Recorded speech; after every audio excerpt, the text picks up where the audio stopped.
Regulation talks about accidents and does not conclude its statement without mentioning police, the DVLA, and the driving school. Anytime you come up with an accident or you see an accident, it is two things. Either the road user failed to comply with traffic regulation or the road user neglected his or her duty. Accident is caused by three major, institutions. DVLA, driving school, and the police. A car without seatbelt should not carry passengers. That's the truth.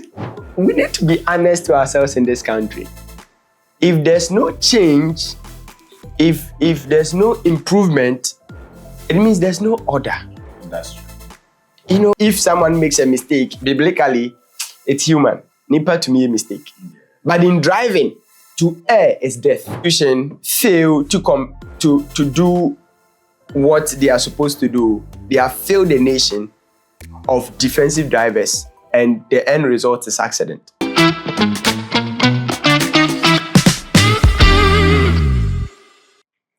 Hey there, it's another edition of Chal GH on IBG Studios.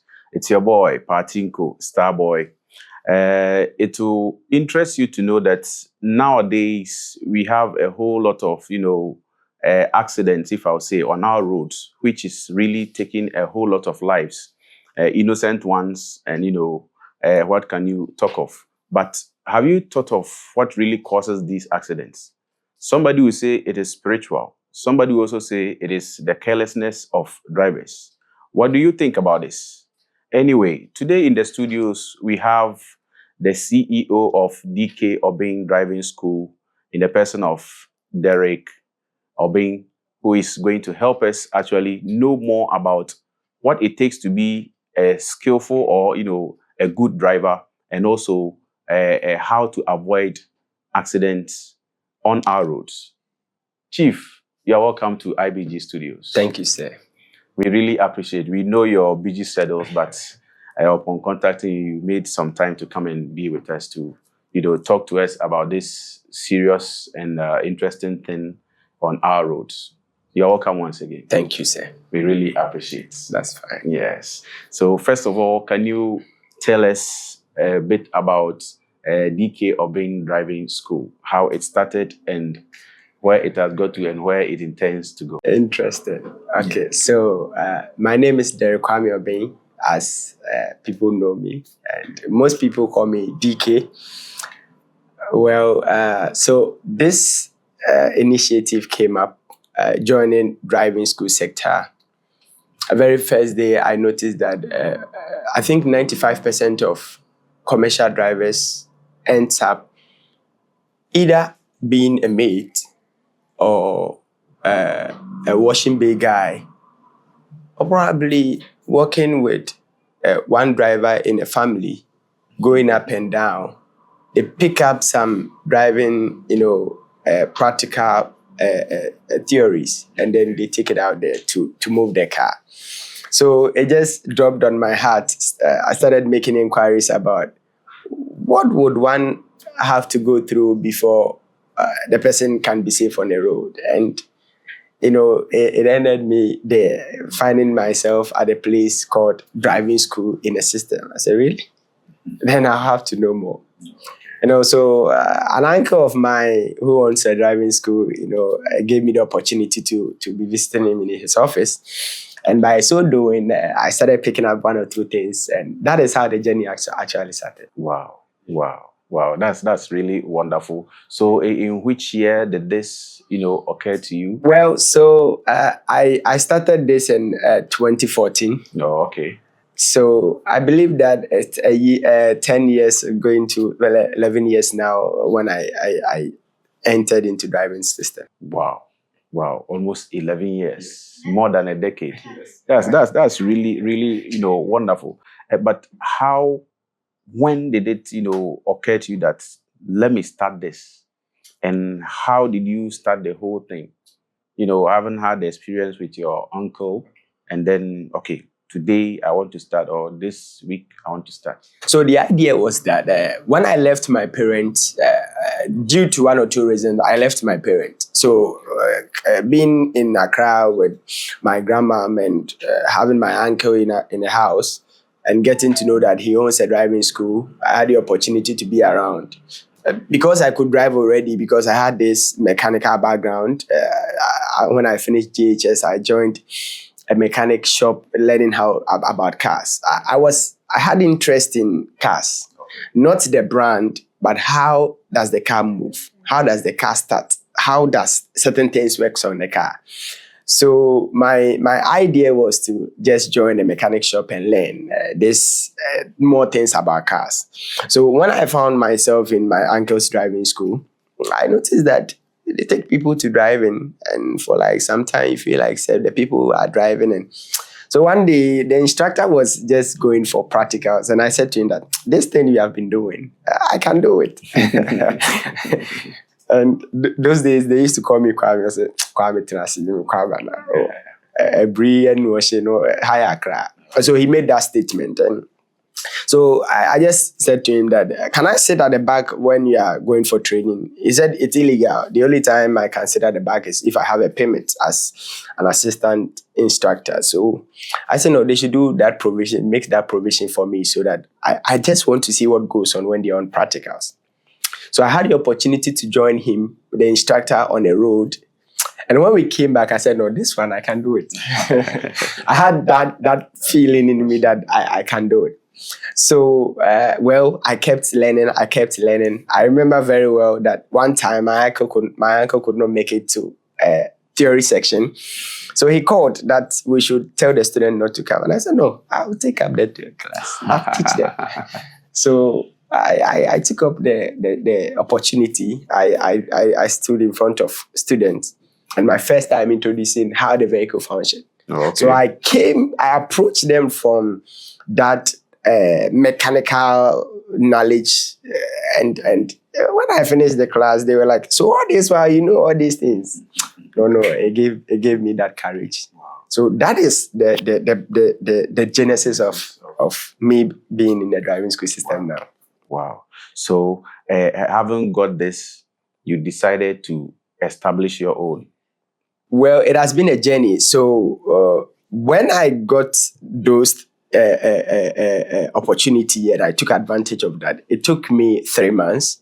So after 3 months, I had a driving school giving an opportunity to who can teach how to drive. You know, they wanted an instructor. So I went to the school. And I said, I can be of help, you know. I remember very well that they asked me of my instructor's licenses. They asked me of my driver's license. They asked me of my instructor's certificate. They even asked me of SS certificate. That's the basic they can qualification they're expecting. But the truth is that any of the things they mentioned, I didn't have it. Really? Wow. You know, when I left my parents, I had just completed GHS. So I didn't have SHS education, even till now. So when I told them I don't have it, they asked the license. I said I don't have it. They asked everything. I said no, I don't have it. So they were like, "Are you serious at all? Are you okay?" So I told them the truth that I wish I can do it. Okay. Just that I don't have these things they are requesting for. So they asked me to come the next day. The next day, they sat me down, asked me a bit about my background, and I told them. So when they got to know I have this mechanical background, about the electrical background, they said no, they would help me. So that is when they helped me to start my license process. And when I finished, I started teaching how to drive. So I started teaching how to drive at the age of 19 years. Wow. Wow, that's wonderful. That's really, really wonderful. Oh, okay. So journey us into the time you established your own. So when I'm getting interested. Yeah, in when I had the opportunity to now be on the road as an instructor, well, there was a lot of pressure, coming up. Why? Because we were doing the thing passionately. So, they will work close at 4 p.m., but I stayed till 6 because I'm passionate about what I'm doing. So that whilst I was doing that, not knowing a certain man who owns a driving school somewhere monitored my performance for a while. So one day he approached me that, well, he's ready to give me an offer. That the salary I'm taking here, he can give me more than that. Yeah, so I'm just a straightforward person. I approached my boss about it that, if you have opportunity, an amount that is higher than what you are taking now, you definitely have to move. I approached him. He didn't 100% buy the idea, but I moved to another place. Definitely. So when I got there, I had the opportunity to be a senior technical instructor. Wow. And so from my uncle's place to that is Mamprobi, Blessed Driving School, to Danceman last stop. That is where I had the opportunity to be on the road. That is Samat Driving School. And then I was poached by Mr. Bernard to Bestway Driving School at Kolebu. Oh, okay. So after a year with Mr. Bernard at Kolebu, I moved. I joined two guys. We came up with a first driving school in 2017 at Mamprobi, Samaha Junction. That was Rec Driving School. We were three guys, so Ronnie, Ekwao, and Kwame. Wow. We had a driving school. Is you? Yes. No, okay. So just a year, I resigned. Something came up. No, I left the school for them, and I moved on. I went to take my SSC exams, and then I came back. I started working on different driving schools. I've worked with a lot of driving schools. Now one day I said, no, let me start something. Okay. Let me start something. So I started with Pick and Train. Pick and Train is, if you call me and you're at Kaswa and you can pay the amount I would introduce, I would come to your location, pick you up, train you in your area, and drop you off. Wow. So that's how DK Obeng started. So DK Obeng started not by setting up an office, but my office started in my room actually. So I would have a small office in my room, and then I would move out to teach people how to drive. So when I gathered myself, I now process to the DVLA, get the office. When I met the requirement, I was issued the licenses in 2021, July. Yes, July 2021. I had the license to operate as a full registered driving school and a registered general. Licensed by DVLA and a member of Ghana Drive. Okay. That's really very impressive. Very, very. So for almost 5 years now. Yes. So DK Obeng Driving School came up in 2021. Until now, we are still operating.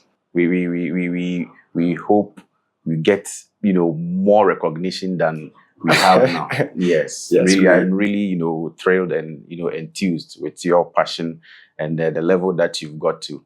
Okay, so for now, I'll say for almost 4 years and counting, you have been in this business. Can you actually give a rough figure of how many people you've trained so far to become, professional drivers? Should I take it from, is it student trained from DK Obeng Driving School, General? Since I entered into... Since you became DK Obeng Training School. Wow. Oh, if you've lost count, no problem. It is normal.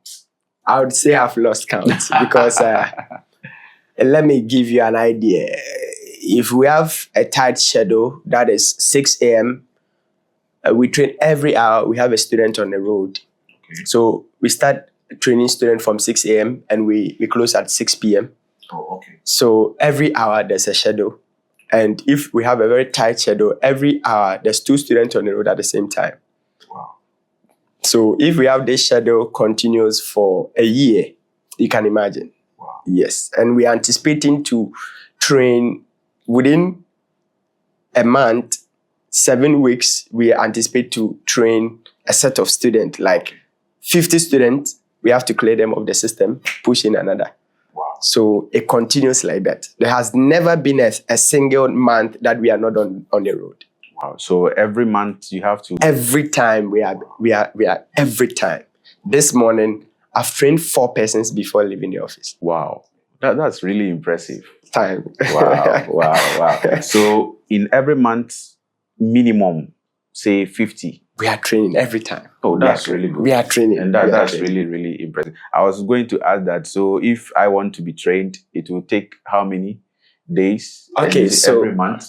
Let's do some do it before the month, or that's okay. So irrespective of individuals' capacity to accumulate whatever we'll teach them, we never stay away from what the road traffic regulation has introduced. Okay. In the year 2012, the road traffic regulation came up with a law that there's a particular time frame that a person should go through training. So when we are taking you through that training section, if you're able to pick up things faster, that is okay. Even with that, there are certain things that we have to observe to finally conclude that you are good to go. Okay. The truth is that if that observation is not done well, accident will happen tomorrow. Okay. Did you get a picture? Yes. So before an instructor will assign someone that you are completely okay, you can be on the road, that person must be sure that he or she is not doing it out of knowing, I know you, so why about me? It's okay. Or out of selfish interest, oh, because I'm using too much fuel to train you, so it's okay.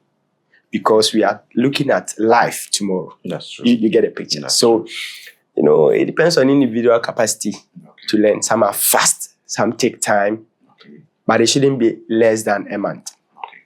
Okay. Yeah. So within that process, if the person is done with the training, do you help the person to get the license, or the person has to, proceed to get it on his own or her own? So regulation 26, section 5D states clearly of the LI 2180 states that before you can process license in Ghana from 2012, unless I have given a permit that you have gone through training. Wow. If I don't give that permit to you that you have gone through training, the law denies the DVLA the power to issue licenses. Wow. Wow. That's really, powerful. Yeah. Okay.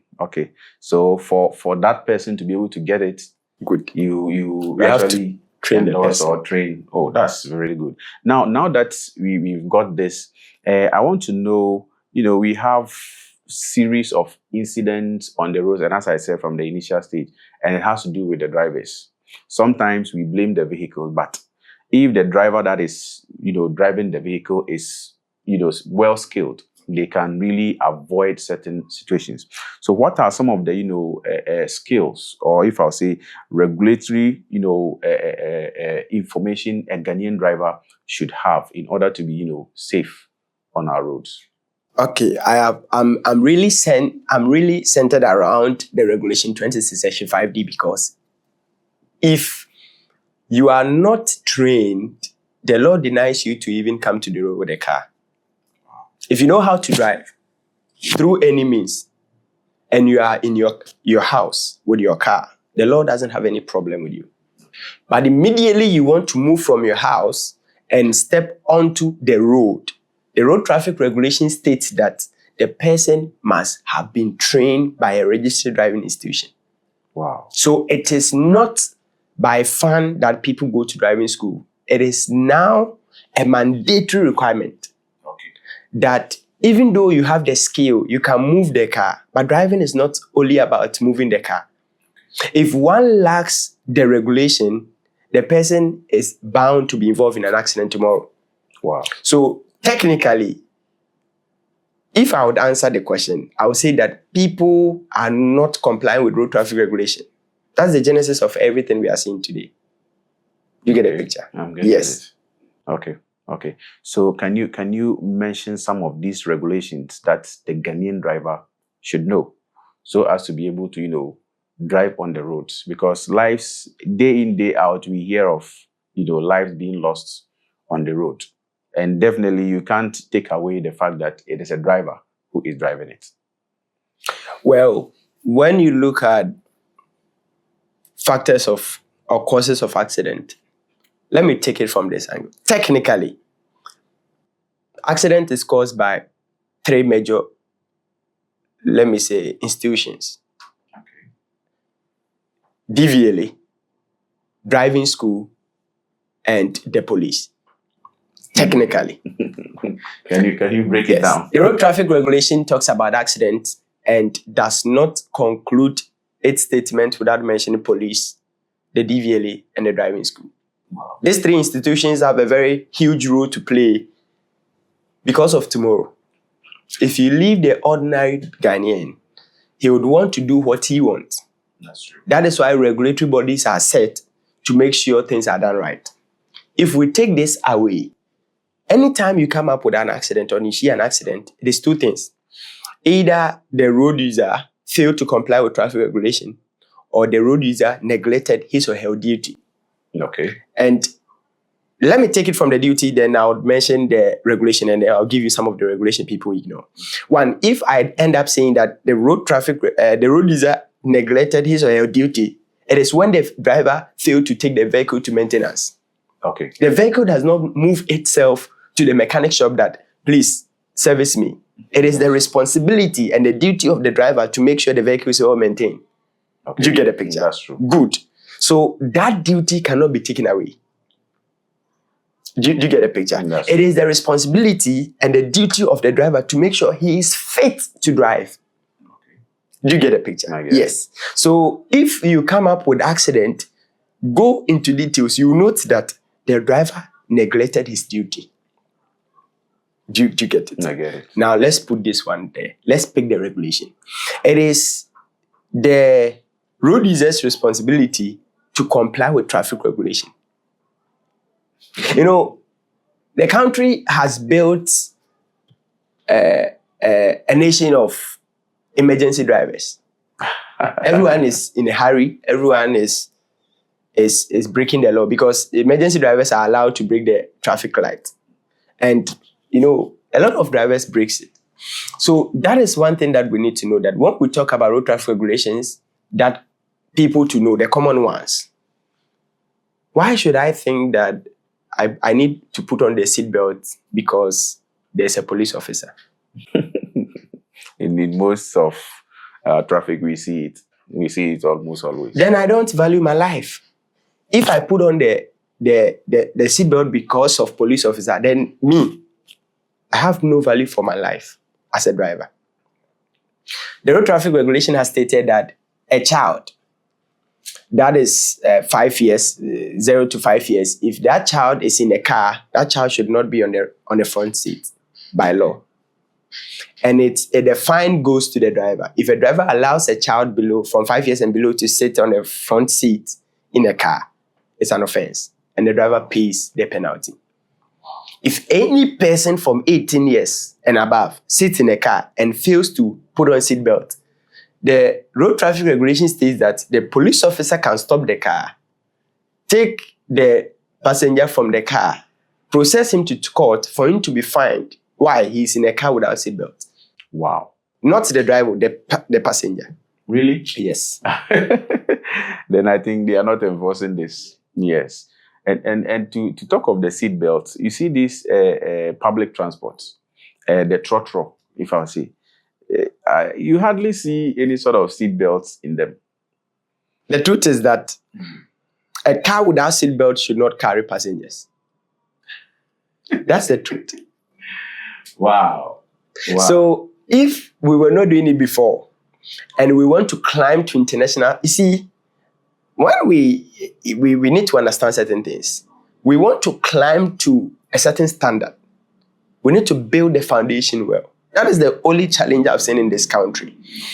There's so many things that has been introduced to the country, which is okay, but we don't build the foundation before introducing them. Okay. You get a picture? Yeah, so I get it. At the end of the day, it creates corruption in the system. Let me give you an example. The DVLA in 2012 introduced computer exams before licenses. And when we're able to push that in our system, the benefit it gives to the ordinary Ghanaian is that if you have license in Ghana, you will not go outside and you would be required to go and learn how to drive again. You are qualified as a driver. Okay. So it means that we are climbing to international standard. Do you get the picture? So it's a good thing. But my question is, 95% of commercial drivers are computer illiterate. How do they pass the computer exams and get licenses? Okay. Do you get a picture?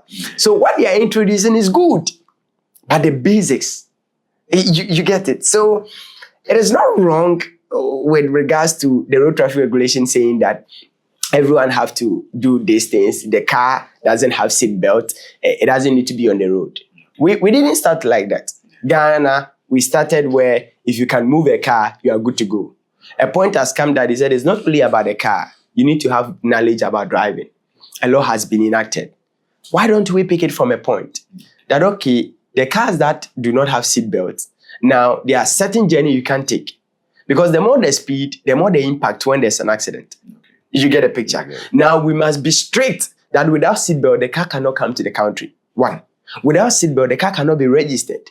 And without seatbelt, the car cannot be issued roadworthy. Wow. If we are strict with these things, with time, the old cars will fade off. Okay. Do you get a picture? If we continue to see bad things on the road, it is because there's no strictness. Okay. There's no order. Do you get a picture? It's as simple as that. All right. There is no order in the system. I think order has to come into the system. We go for a short break. We'll be right back.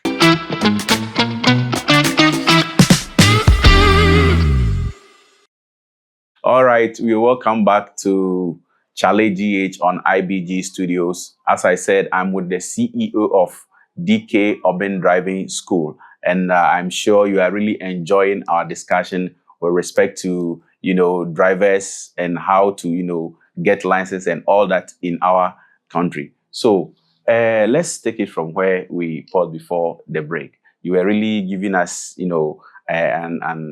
reasons why certain things or certain regulations are overlooked or are being abused in our country. You made mention of the use of the seat belts, that if really we are enforcing, or those who are supposed to enforce these regulations are doing it right, a time will come that even if you are to import a vehicle into the country, or a car into the country, you make sure the cars have seat belts.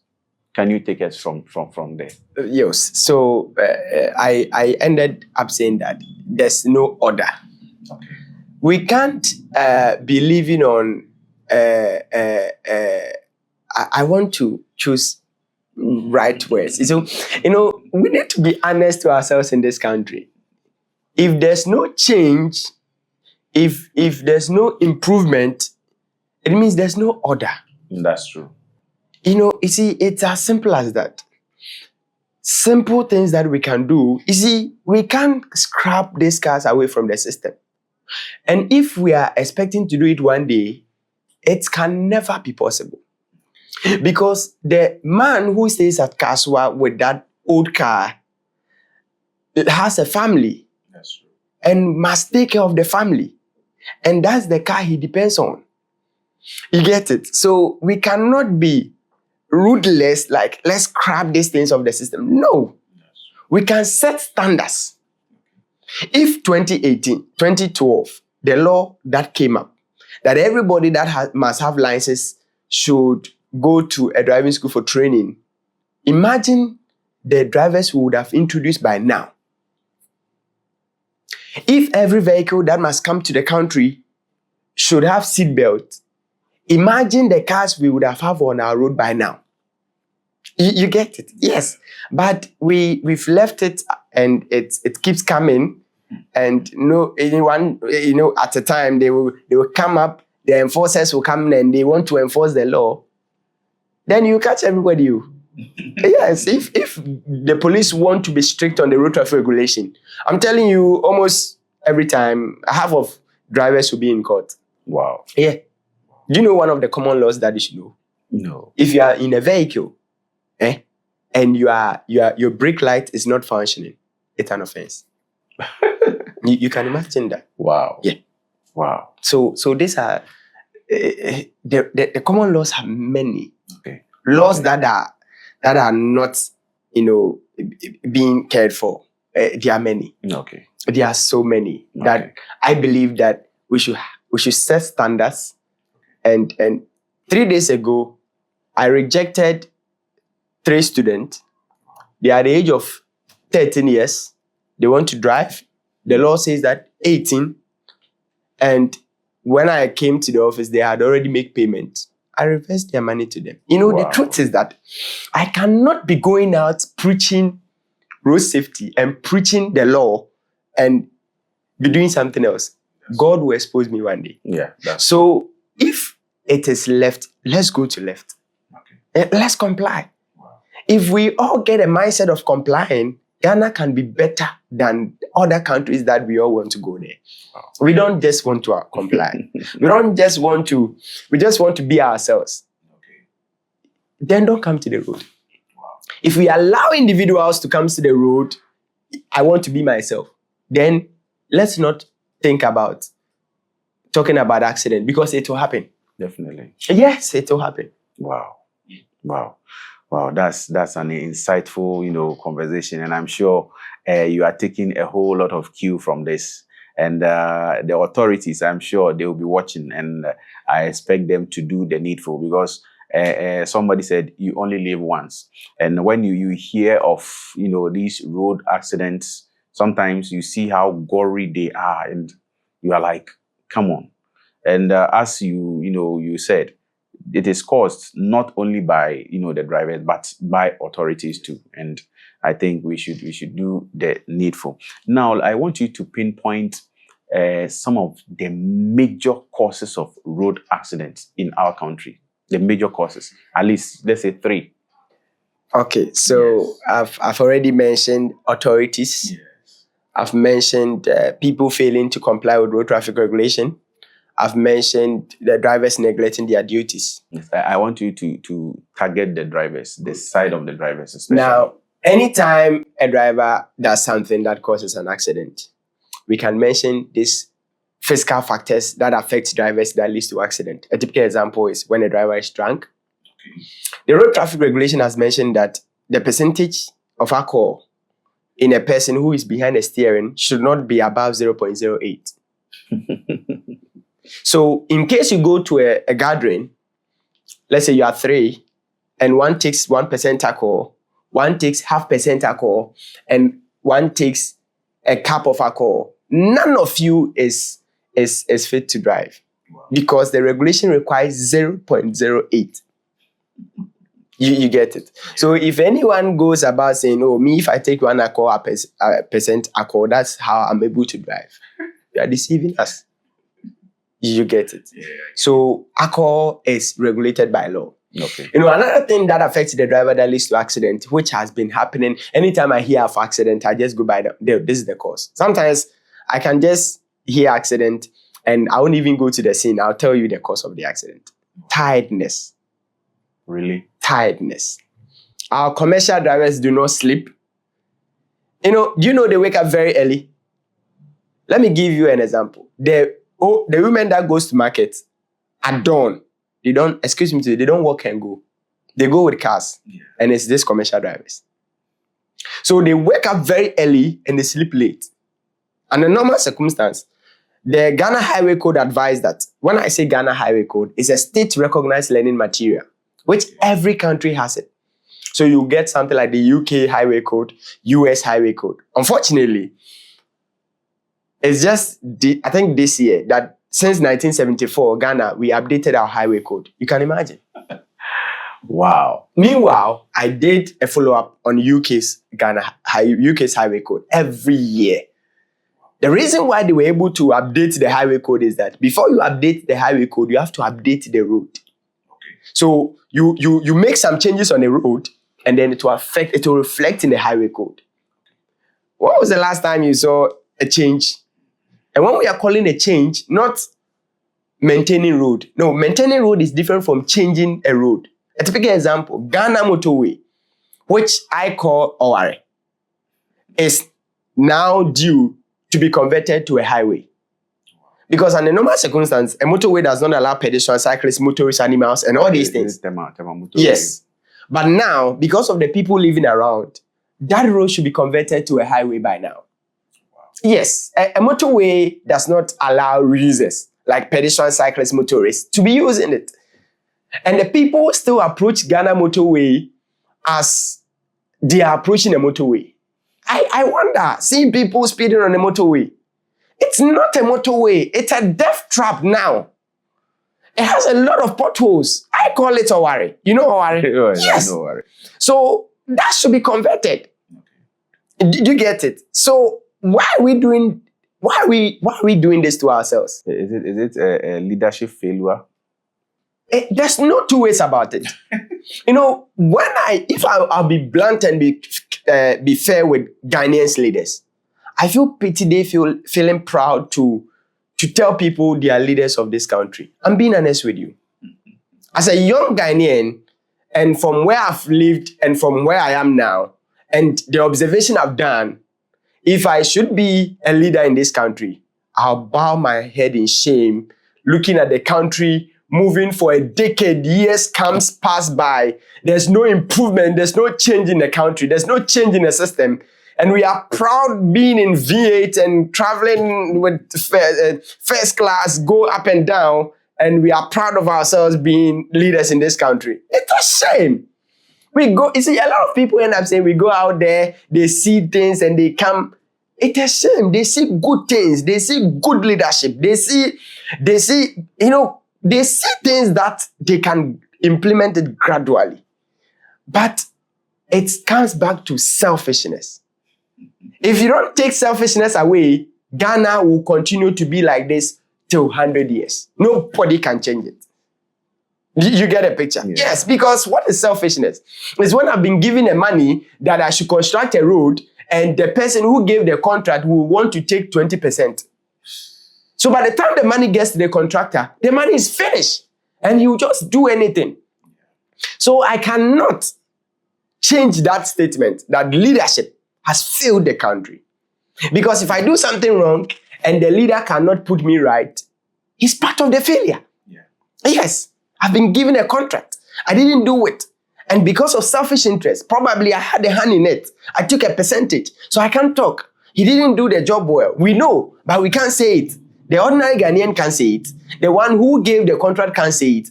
The one who released the taxpayers' money can't say it. And we are still there. We have been seeing the things. It is wrong, but you can't say it. It is sad.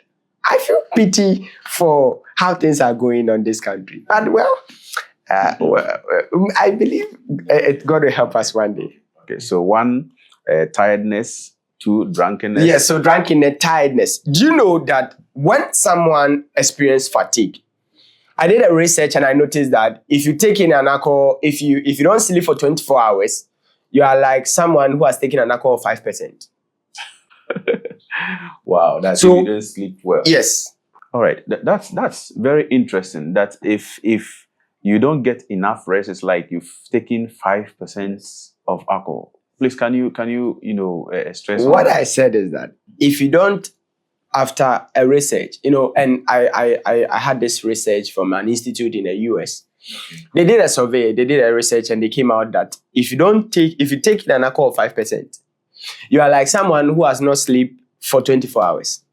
Wow. So if I live for 24 hours and not sleep, I'm like someone who has taken an alcohol of 5%. And the truth is that the law is against driving drunk. But if you are driving tired, it's not an offense. Even though the regulation advised that after 4 hours drive, rest. Okay. So that becomes a responsibility of the driver. Okay. No police officer will arrest you that you are tired. So no, it's not an offense. But the police officer can look at your demeanor and ask you to park the car, rest, and then continue the journey. Okay. You get it? So this is it's very delicate. Okay. So people are behind the steering and they are tired and they end up veering from their road to someone's lane. And most of this fatal accidents, death, is when the driver moves from his lane to someone's lane. I experienced this fatigue thing when I was young, somewhere, I think in the GHS. My father is a driver anyway, and he took me to Kumasi, where it was getting closer to the Eid celebration. So we had to go and buy some outfits and co. So when we were coming, I sat behind the driver, and my father always insists that I always sit behind the driver.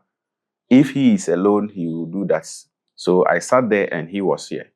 So as we were coming late in the night, somewhere around 8, 9, 10 there. I noticed that, my father was tired. He was like, and he noticed me, I was asleep. He noticed the vehicle was moving, veering. So when he gained consciousness, he hit the seat, back of the seat, and the driver became conscious. Then he made me come to where he's sitting, and he sat directly behind the driver.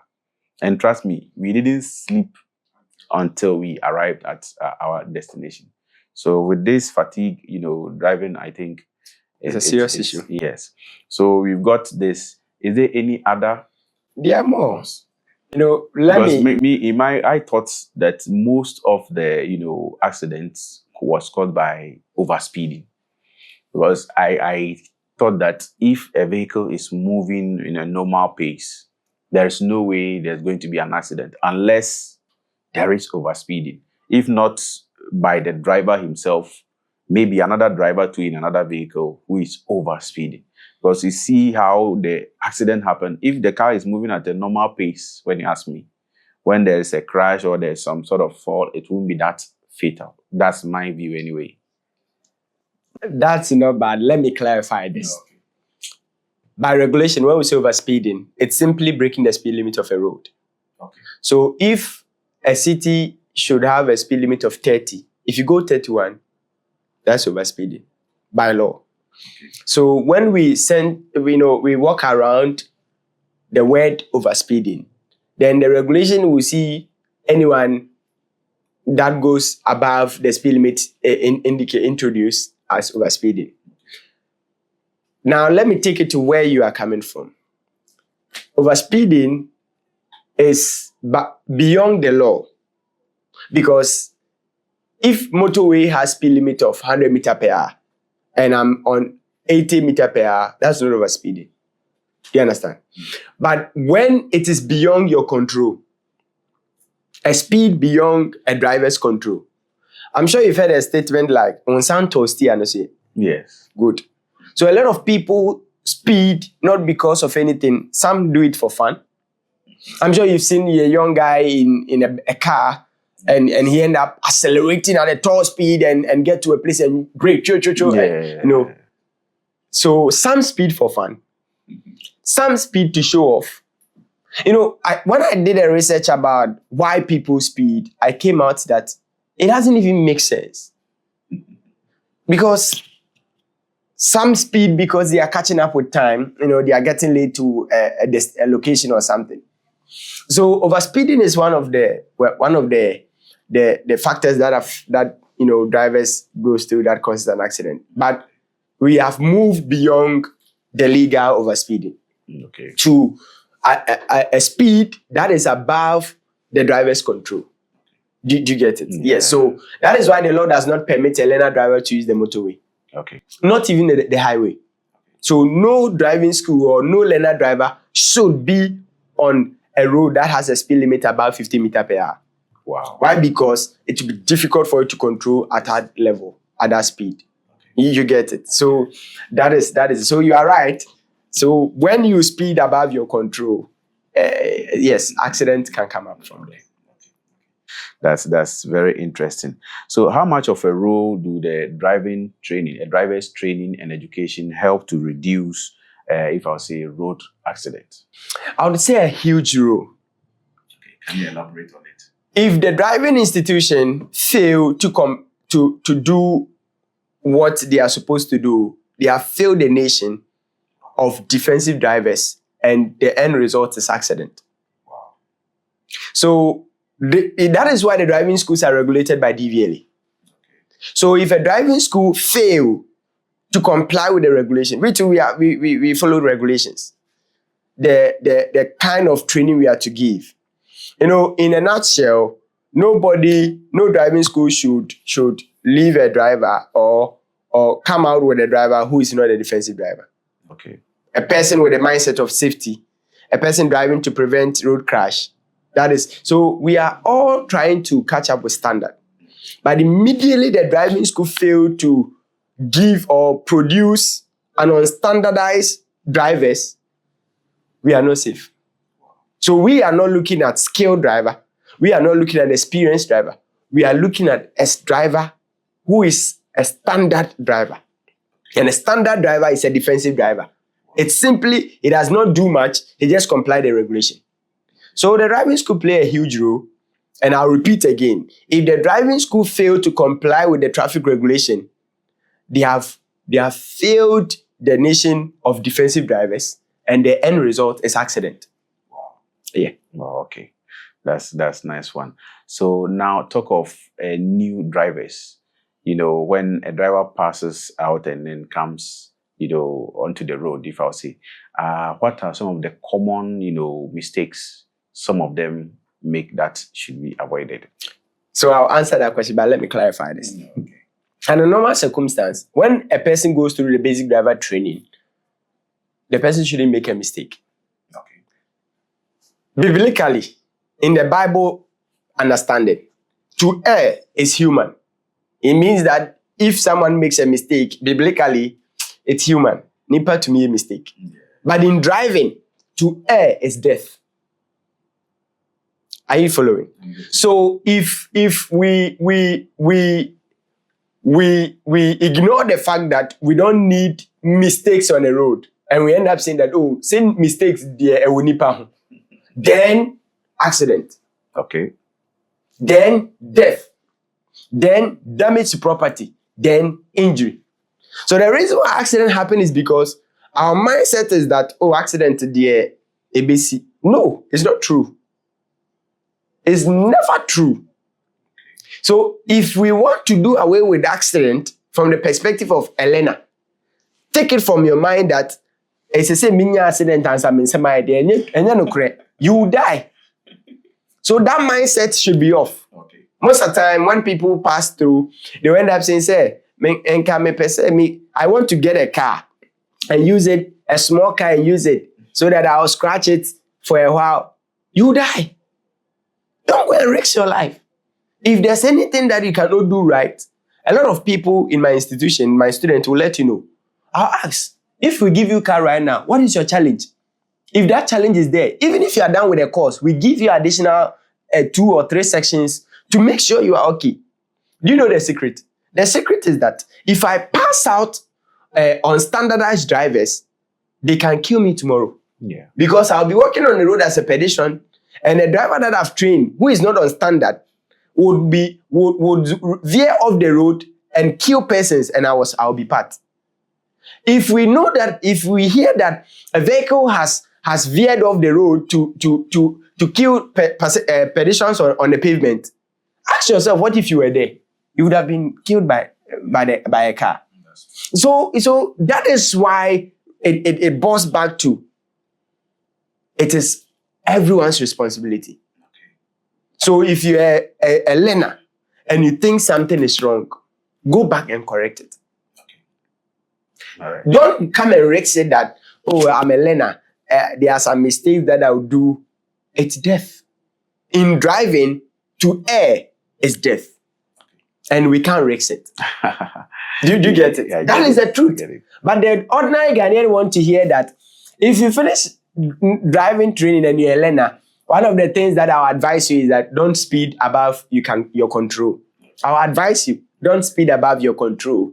Be too much patient. In fact, practice the defensive characteristics of a defensive driver, the quote, which C stands for concentration, O stands for observation, A stands for anticipation, and T stands for tolerance.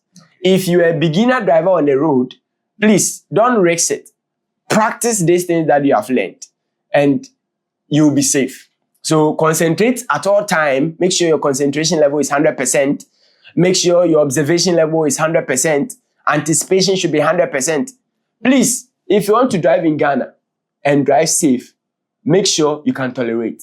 Because there are a lot of ignorant drivers on the road where if you can't tolerate them, you are not safe. So get a big heart if you want to drive and drive safe, and it will help you. I like the part you said, get a big heart.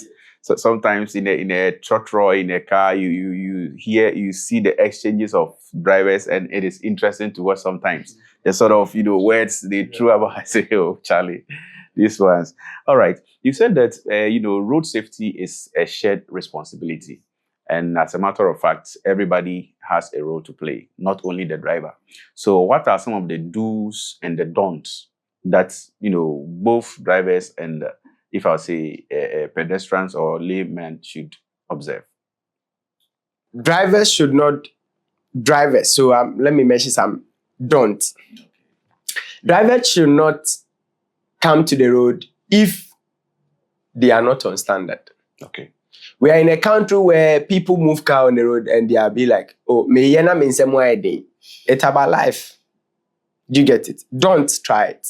Make sure you are good to go. The law even introduced that if you know you are not good enough, get someone who is experienced in driving to sit beside you.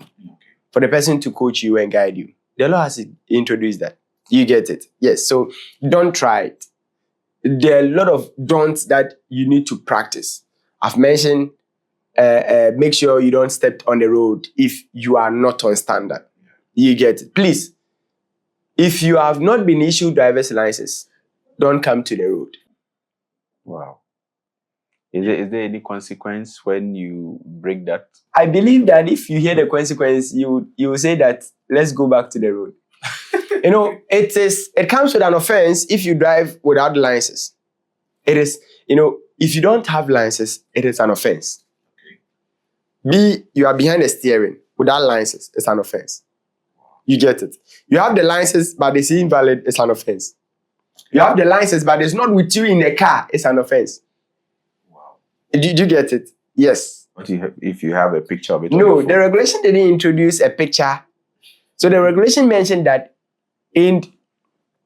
whilst you're on the road, a police officer in uniform will request of your license for inspection. So you give your license out for inspection, not a photocopy, not on the phone. So if maybe you had two cars, you've left it in another car, be nice. They are police officers, they are human beings, they understand people. Chief, please, with all due respect, my license is not here with me, which is not right, but can you please inspect it on my phone? If he agrees, fine. If he doesn't, he can process you to court for not having driver's license. Really? Yes. So if they process you to court, you serve, so if you don't have license with you in the car, you'll be fined for not having the license with you. It comes with a fine. Okay. That is if you don't have it present with you. Yes, it's an offense. What if you don't have at all? If you don't have it at all and you get involved in an accident, an accident that nothing happened to anyone, yet so you'll be fined. An accident that something happened to someone, but the injury was not huge, you'll be fined. An accident that happened to someone and the person died, you go for imprisonment. Wow. No less than 3 years. Get to know about that. Wow. So it means it's a big deal. A man called me some time ago. He's a big man in this country. He said that, gentleman, I need to get license at all costs. And I said, what's the problem? I'm sure you've been driving for a while without license. He said, I had an issue. I went to court and the money I paid, the fines I paid. So he was advising the people around him that they should get license. The regulation, if you find yourself in court, you note that there are regulations. Okay, until the law catches you. Yes. You think everything is just No, everything is not common like that. All right. Now let's look at the vehicles, the maintenance of vehicles. How important is it, and how can it prevent accidents on our roads? Yes. So let me take it from the Ghana Highway Code. And the Ghana Highway Code talks about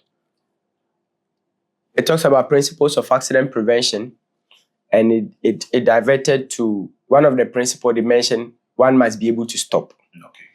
And it mentioned 5 things that if it's not in a good shape, you can't stop the vehicle. It mentioned 1, an alert driver. 2, vehicle in good shape. Your tires, a good road. You get it? So let's take the vehicle in good shape. In fact, if your vehicle is not in good shape, under normal circumstances, that vehicle should not be on the road. Let's look at the mechanical part of it. Let's put it aside. Let's look at the physical appearance of the car. If the vehicle is not in a good shape physically, the windscreen, the wiper blades, the tail lights, the mirrors, all these things, if it's not in a good shape, it's an offense in this country. Wow. You have a vehicle, the windscreen is cracked, it's an offense. You have a vehicle, the wiper blade goes up and down, but the blade is not functioning. You know, the wiper can go up and down, but still there's water on the screen. It's an offense. Your light does not function well. Your headlights does not travel 500 feet. Your beam light, your low beam light does not travel 300 feet. It's an offense. If it's beyond 500 feet, it's an offense. I once met a car and the headlights, I thought he was going to have a program on the stadium. Too bright is an offense. Wow. So that's outside the vehicle. The state of the tires and outside.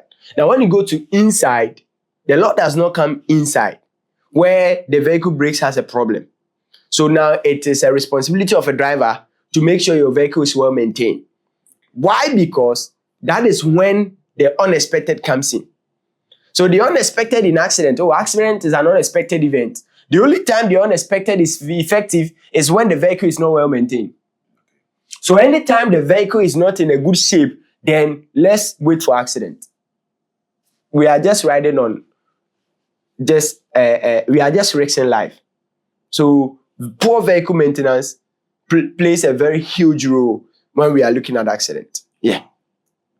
That's deep. So as we gradually come to the end of our discussion, we are really getting enlightened a lot. So I must be honest with you. We are really getting an enlightenment. What should government and private institutions do to actually help curb this road accidents, because it's really taking a whole lot of lives? Someone once said that if accident is happening, he doesn't think that the government is behind the steering. So when we are talking about accident, we shouldn't mention government. Wow. But I believe that person made that statement out of ignorance. Now let's bring perspective to this question. The government has a role to play. In fact, road safety is a collective shared responsibility, which nobody can be left out. Not even the ordinary Ghanaian who doesn't drive. You understand? So if I see someone doing anything on the road that will create pothole, I need to stop the person. Do you get it? Yeah. Now let's go back to president. The government has a role to play. One, he has to make sure that laws are enforced. Okay. The road traffic regulation laws, they are enforced. You get it? Yeah. Two, all institutions, all road safety institutions, a typical example is the National Road Safety Commission. The government must provide them with resources and with finances for them to do a lot of education on our roads. It could be in churches, in schools, everywhere. If they are not doing enough, probably they don't have enough of resources. So the government must fund them. When we go to infrastructure, roads, please, we need good roads. We need good roads. We need it. That's true. We need it. We need it. So if roads must be constructed, the government must ensure that it is constructed well. The quality of our roads is poor. We construct roads today, the next 2-3 months, it's nowhere to be. Even less. Recently, there's this road in somewhere in the central region or so. When it rained, the floods washed away the road, and I was like, really? This how do you call it? This constructor or this ban has to be dealt with. It's a serious issue, and the reason why the contractors are not being held responsible is that probably he wanted, like, let's say 10 cedi for the project, and 10 cedi was issued from the top, from the government, and he had 5 cedi. Because percentage have to go out. So it means something yes. is really going on that has to be. The president cares about the people and is very interested with the lives of the people, then certain things must be looked at. If a contract is given, he has to make sure he follows it. He doesn't only need to depend on video, pictures. A lot of people have, they will come with videos and pictures that this is how the thing looks like. Meanwhile, it's not true. You get it? Yes, they can't continue to live in oblivion, trusting the ministers and the MPs who are in charge of all these things. And no, just go and check. That I said this should be done. Money has been given, hasn't been done. If not, we deal with the people. Trust me, if these people are being held responsible, accountable to the positions they hold, things will change. Yes. I'm telling you the truth. That's true. If they are held accountable, oh my God, things will change. Yes. So the president has a role to play. Okay. Yeah. Anytime he issued money for a contract to be done, he must make sure it is done and done properly. And if it is not done properly, especially roads, the people involved must be held responsible, and the public should be aware of it. Yeah. So that it will serve as an example, precedence for the followers. You get it? I get it. Kwaku knows that Kwame took this money and did not do any better roads. Ended up buying cars, building houses, and the roads is there. He gets the contract. That's the same. That is why they end up, bidding so that they get a contract. Yeah. I don't need to bid to get a contract. I'm going to do a good job. You get it? Yeah. So if you give it to me, take it. And until we stop that, we can never get good things in this country. Wow. Yeah, so the government has a role to play. Okay. Yeah. Okay. That's if you really hit the nail right on the head with respect to the government. Yeah, yes. We just hope that the government of the day, does the needful. Yeah. So far as they are in government, they Yes. have to make sure the right things. I are trust done. him. I believe Now, him. now let's see the private individuals too. What can they do in this regard? Yes, so let me take it very low with private individuals. Please stop selling on pavement on the roads. Yes, so if we ignore these petty things, that is where we find ourselves in a choked position. Individuals can play roles in road safety, and I'll take it very low to people who sell on the roadside. Stop selling on the roadside. Stop hawking on the curb. Curb is after the lane, there's a space before the pavement. The curb. Yeah. Stop selling there. That reservation is for emergency situation. Probably a driver is on his way and fails brake. He can use the curb. Do you get it? What if there are pedestrians there? What if there are sellers there? Have you observed that anytime there's a problem with the car, he turns to off the road? So that reservation is for a purpose. When you are going to the motorway, the reservation, from Accra Mall, is used for trotro to Akachi. Yeah. It's used for organizing. So the leaders have not seen it. Any authority body has not passed there and seen that this thing is done and it's not right. Why are we deceiving ourselves? You get it? You sometimes see the leaders try to, sack these people. After some time, They come back. So I think the consistency must be something that they should actually, push. Because definitely Ghanaians have said that when you move them from one place, they will later on come. In the name that we don't have work to do. I want to use this to actually acknowledge the current MC of Gas Central, Honorable Emmanuel Alote. When you get to Ablik Makev, there's this same situation you're talking of, and he's trying his best to get them off that track, and he's really doing a very good job there.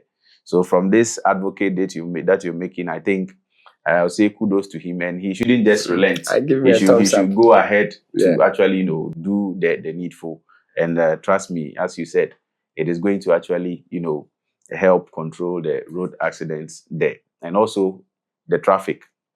Yes. So before we go, your final words, your advice to both new drivers, and then if I say road users and all the people who are watching you today. When we are talking about road safety, the end results, the reason why we are talking about it is that we value lives. Had it not been lives, we wouldn't have been here stressing on road safety.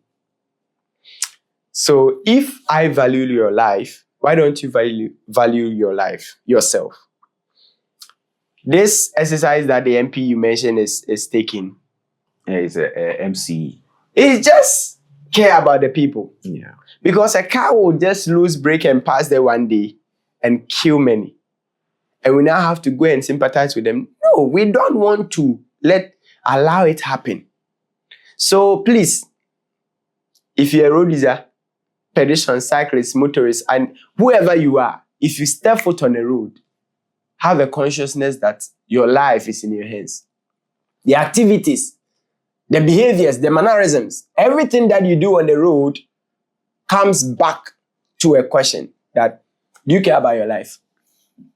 There's overhead, and you are climbing the guardrails. Do you care about your life?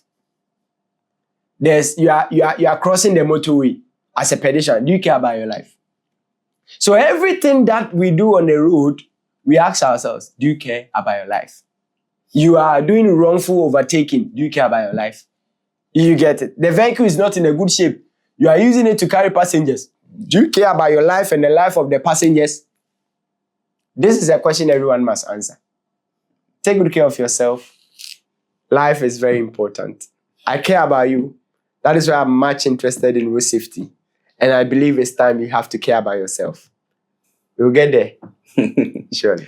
Derick Obeng, yes, sir. CEO of DK Obeng Obeng Driving School. Yes, sir. We really appreciate your time here. Thank you. We really appreciate it. Thank you. I'm sure very soon I will enroll in your school to Sure. also be taught as. Sure.